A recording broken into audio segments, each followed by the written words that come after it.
Good morning, everybody. Welcome to the Church Express. So we're going to get started here momentarily. Give a few people, give folks a few moments to jump on here real quick. I know it's a little bit after 10, but we're going to jump right in. This is one of those days where I'm kind of on the road today, kind of mobile, and so we're going to, being on the whenever I'm mobile, as you guys know, sometimes it's when I'm not in the comforts of my office. We usually go. Our time is a little shorter than usual. So again, let's give folks a couple minutes to kind of jump on. We're going to jump right in to the Express. Welcome to all of you who are joining us by way of the dial-in, who's calling in, and also want to give a shout out to those of you guys. I know we got some truck drivers that are calling in, so thank you guys for joining us on the Express. Be careful out there, be safe out there. I also know we have a number of people who are dialing in on their way to church to hear the word of God and the fellowship, so appreciate you guys joining us as well. And also everyone that's joined us on Facebook Live. And for those of you that do pick us up on YouTube, thank you so much for being a part of the Church Express. And again, you can always dial in at 563-999-2090, access code 701430 pound. And again, all the messages are recorded on YouTube at Kirk Smith Unlimited and Associates. Usually takes about a day or two for the message to be uploaded, but as always on Facebook Live, I do encourage you to share, like and share as much as possible. So welcome. So let's get lifted, everybody. All right. So in my community, my subdivision, every let's see, I think it's Sunday afternoonish, Sunday evening, this couple, they drive around our community in this pickup truck, and they're always circling the community. And you see them, and they circle the community several times. They'll, 5-6 times, sometimes more than that. You'll see them driving around the community, and they're consistently driving around looking. And what they're looking for is all of the trash, like furniture pieces, washers, dryers, whatever appliances, whatever it is that people have decided that they no longer need it.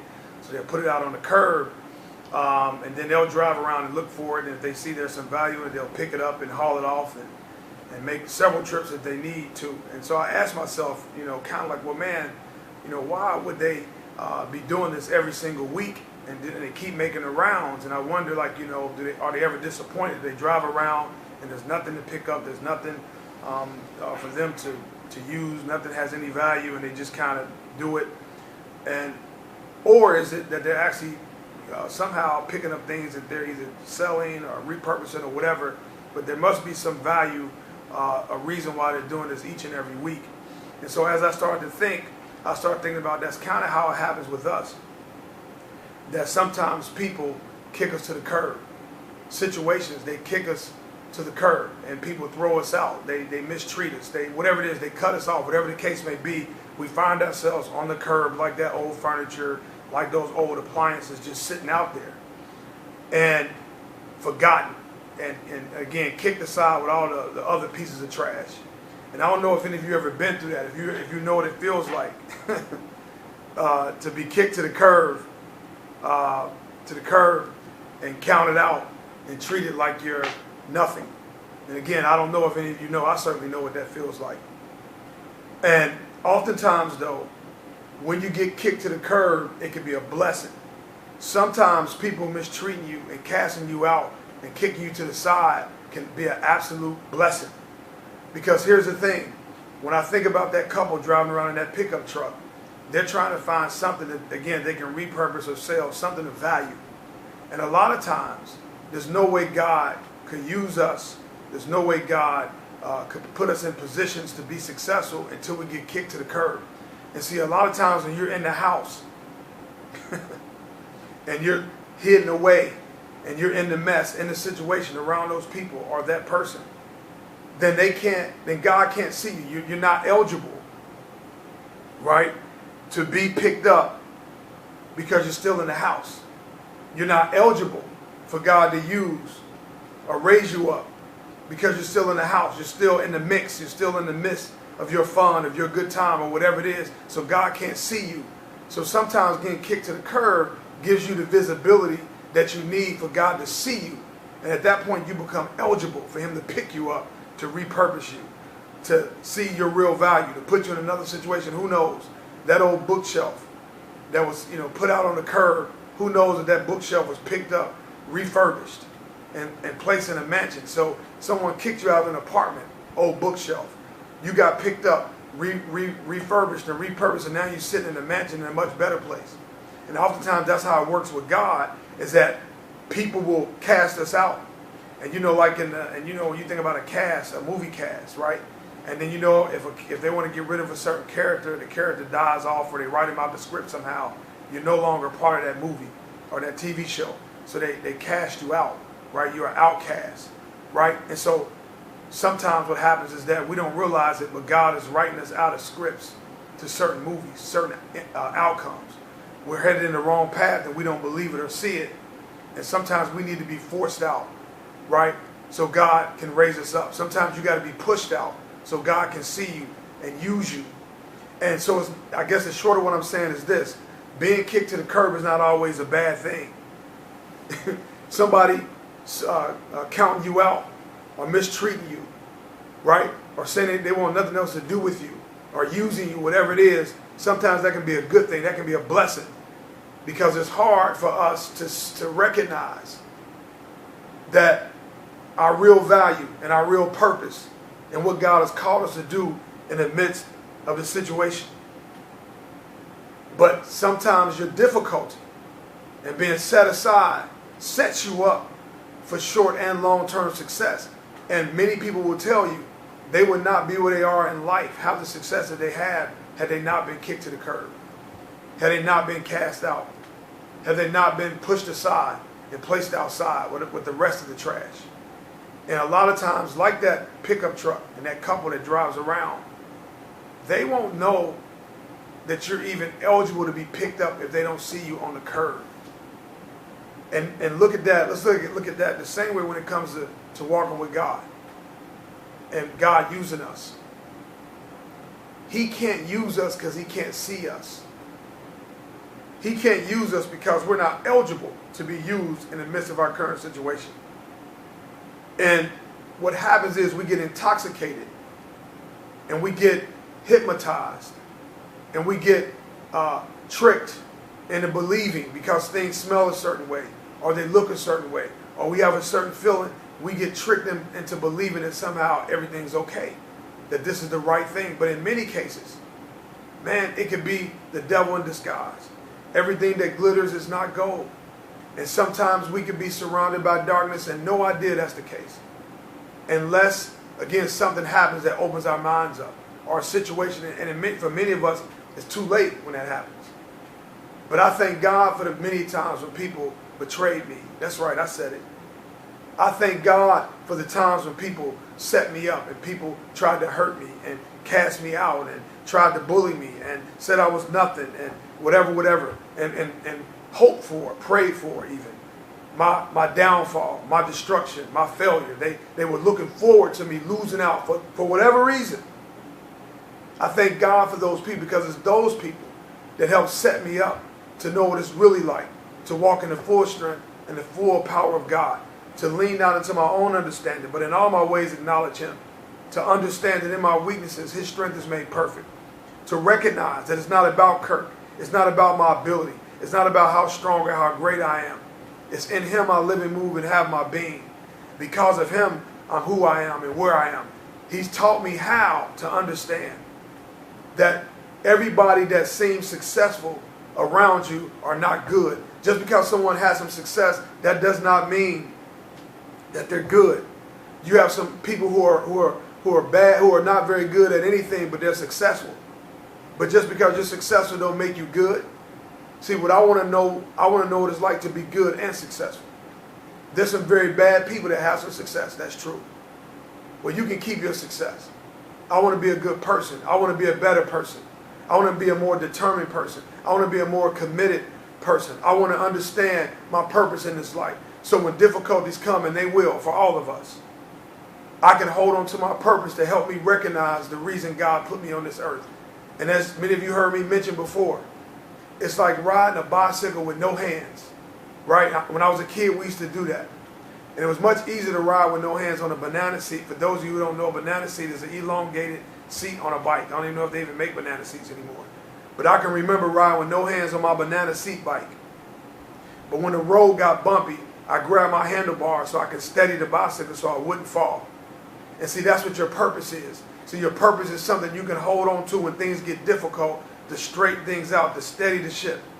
When things get shaky, grab your handlebars, grab the purpose, your purpose, and that'll get you through. But here's a mistake that we make, is that we stay off the curb. We try to fight to stay in the house. We try to fight to stay in the mess. And even if it means compromising ourselves, giving up our dignity, giving up, we living on our knees instead of trying to die on our feet. But we live on our knees. And so what you do is because you don't know your purpose, because you don't understand what you're here to do. When things get difficult, you fall off the bike, then you get back on it. It wobbles again, you fall, you get back on the same bike, same action, same reaction, same situation, same results, same problems. Because you don't understand your purpose. But sometimes when we struggle, you need to recognize what in the heck God put you on this earth to do. And when you recognize that, folks, when you know what God called you to do, when you know what he put you on this planet to do, there's no way God called me, Kirk Ray Smith, to live this life, to eat, drink, and be happy. There's no way. There's no way that I can live this, that I was put on this earth to eat, drink, get fat, and be happy and have a good time and make lots of money and have nice cars and houses. That's what I'm on earth for? There's no way. You got to know what God called you to do. Because when you have difficulty, and we will, you got to grab onto your purpose to help you recognize why God put you on this earth, and that will get you through it. And sometimes you got to allow people to kick you to the curb. You got to get outside with the rest of the trash so God can see, so you can become eligible to be picked up, to be lifted up, to be raised up, to be matched up with people at your level. Sometimes, listen, stop fighting to hold on to something that's dying. Stop fighting to hold on to something that that profits you nothing, that brings you nothing but pain and frustration over and over and over and over. Walk away from that stuff. So sometimes voluntarily get up and walk out and place yourself on the curb. So when that truck circles the neighborhood, they can see your old bookshelf self sitting on the side of the road, eligible now to be picked up. So I thank the people who kicked me to the curb. I thank those bullies who used to chase me home. I thank those people who said Kirk will never amount to anything. I thank that guidance counselor that told me that I wasn't smart enough for college and I need to learn how to work with my hands. I appreciate people who tried to hurt me and lie on me and backstab me. People that I was great to, nice to, supportive of. I appreciate everything they did for me by putting me down, because what they did is they did me a huge favor.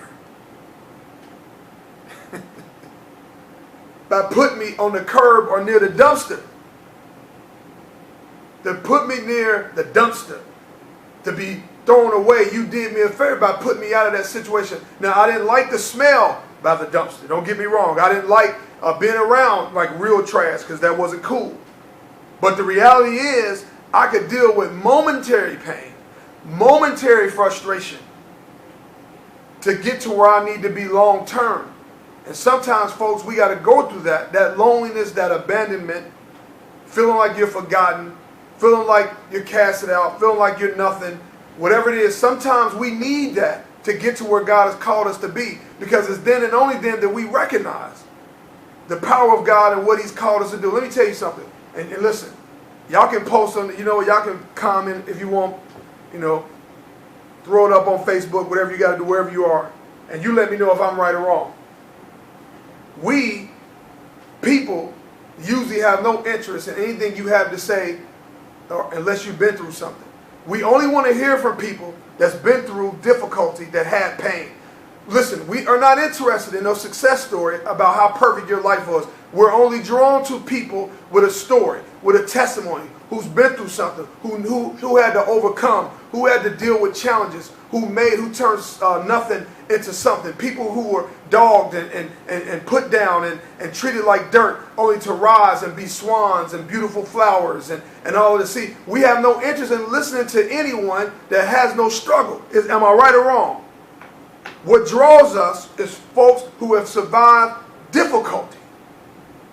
And so when you go through things, stop getting mad and appreciate the process. Because what the process does, not only will it give you what it means to have real success, it's going to give you a voice. So sometimes going through difficulties give you a voice.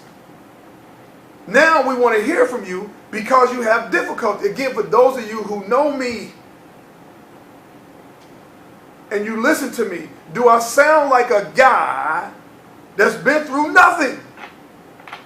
Do I sound like someone that had everything handed to him? Really? Do I sound like a guy that has been a piece of cake and life has been a layup? Do I? No way. It's difficult. Now, oftentimes difficulty is relative to you and your situation. So I can't give you a definition of what difficulty is for you. But what I'm saying is that sometimes struggling and adversity, see what it builds in you and how it establishes you. It puts you in a position now of power. You become almost impervious to certain things because things that used to hurt you, they don't hurt you anymore. And I don't want to give away the movie for those who haven't seen the movie Black Panther, but I got a great analogy from that movie. So for those of you that saw the movie, do you recall the part when T'Challa, right, when he was, and he had some kind, the suit he had on, and his sister was saying, every time you get hit with something, a gunshot or whatever it is, a blast, the suit absorbs the power, and then you can release that power back out at your will. But again, the attacks actually gave you strength. So I thought about that analogy. I was thinking about this thought for this morning. Is that, see, sometimes getting hit, you take all that power, man. And what it does is it builds you up and makes you strong. And for all of that, not to necessarily be released all at once, but the power that you obtain through your difficulties, you can release incrementally throughout your lifetime. So see, what I do is all the pain and frustration and the hurt and the abuse and the abandonment, the poverty. Oh yeah, I know what poverty is. Yeah, nothing, broken down cars, or no transportation or no car or no money. Believe me, I know some of the difficulties and being sick and all these things, and people treat me wrong, betraying me, setting me up, people who I love doing me wrong and hurting me and trying to take me down, and jealous people who are envious and I've done nothing to but just straight up haters. I remember when I was a pastor, I remember pastoring a church for 7 years, and I remember times people would mistreat my wife and treat her any kind of way, and she did nothing to them, but they mistreated her for whatever reason. Haters. And I would just encourage my wife and tell her, hold on now. Because that's why you can't confuse me and razzle and dazzle with me and hypnotize me and trick me with that church stuff, with that spiritual stuff and speaking in tongues and singing in choirs. Man, you can't trick me with that. Man, listen, the jig is up. But take all of that stuff that people did to me over the years, over a lifetime, folks. I'm talking about a lifetime, man. Abandonment, I'm talking about a lifetime. Right? But you take it, and then what I do throughout my life is I put that power back out in a positive way, incrementally over time in certain situations. So even now, today, on the Church Express, what you are witnessing is a release incrementally of that power that I obtained through abuse and being mistreated and treated like dirt and all kind of stuff and things that I suffered and that I witnessed. What you're seeing now, you're witnessing a release of that incrementally this morning. So you can do the same thing. So sometimes being kicked to the curb is one of the greatest things that can ever happen to us. People casting you out. Man, you don't know the stories that behind people and around how they got to where they were. And you think because somebody's beautiful or they're cute or handsome or whatever you want to call them, and you think they don't have struggles because somebody looks pretty. Man, child, please. Man, people are suffering all over this world in all kind of ways that we don't even recognize. And just because you can't see the suffering on the surface, don't mean the suffering is not taking place beneath the surface, folks. But you take your struggle and your pain and you use that back to change this world, man. And everything those people intended to do, or what they intended for you by hurting you, man, you give it back. Man, you know, that's why, listen, tear things up, folks. Be successful at it. Whatever you do, dominate. Be the best. Be strong. Get it done. Because let me tell you something, people going to ultimately get what they got coming to them anyway. That ain't my job. So yeah, kick me to the curb. And you know what? Don't stop there. Take me to the dumpster where the bigger pieces of trash are. So I can get picked up by the bigger trucks. Because I know God is going to raise me up and fix me, refurbish me, restore me, right? And then put me somewhere in a much greater place than where I was in the first place. So God going to raise me up from your apartment, from your 600 square foot apartment, and put me in a 10,000 square foot mansion where I'm going to get treated a heck of a lot better, and I'm going to be around furniture that's at my level. And listen, you weren't even ready for this bookshelf. You didn't even deserve this bookshelf. I should have been in your house in the first place. So kick me to the curb, because I'm living beneath my purpose by dealing with you. And sometimes you got to tell people that. You know what? So let them kick you to the curb. Let them talk about you behind your back. Let them try to set you up for failure. Let them lie on you. Let them cheat on you. Let them try to take stuff from you. Let them. I don't care who they are, let them. Because they're going to get what they got coming to them, and you're going to get what you got coming to you. Get on the curb, watch for the truck to drive around the community, and they're going to pick you up, restore you, refurbish you, reposition you, raise you up, so people that can match up with who you are and where you're headed, and you can get away from those losers. So kick me to the curb, put me out of your house, put me out of your dwelling, because I'm too good to be around you anyway. And in the famous curse words of Kirk Ray Smith, child, please. 1.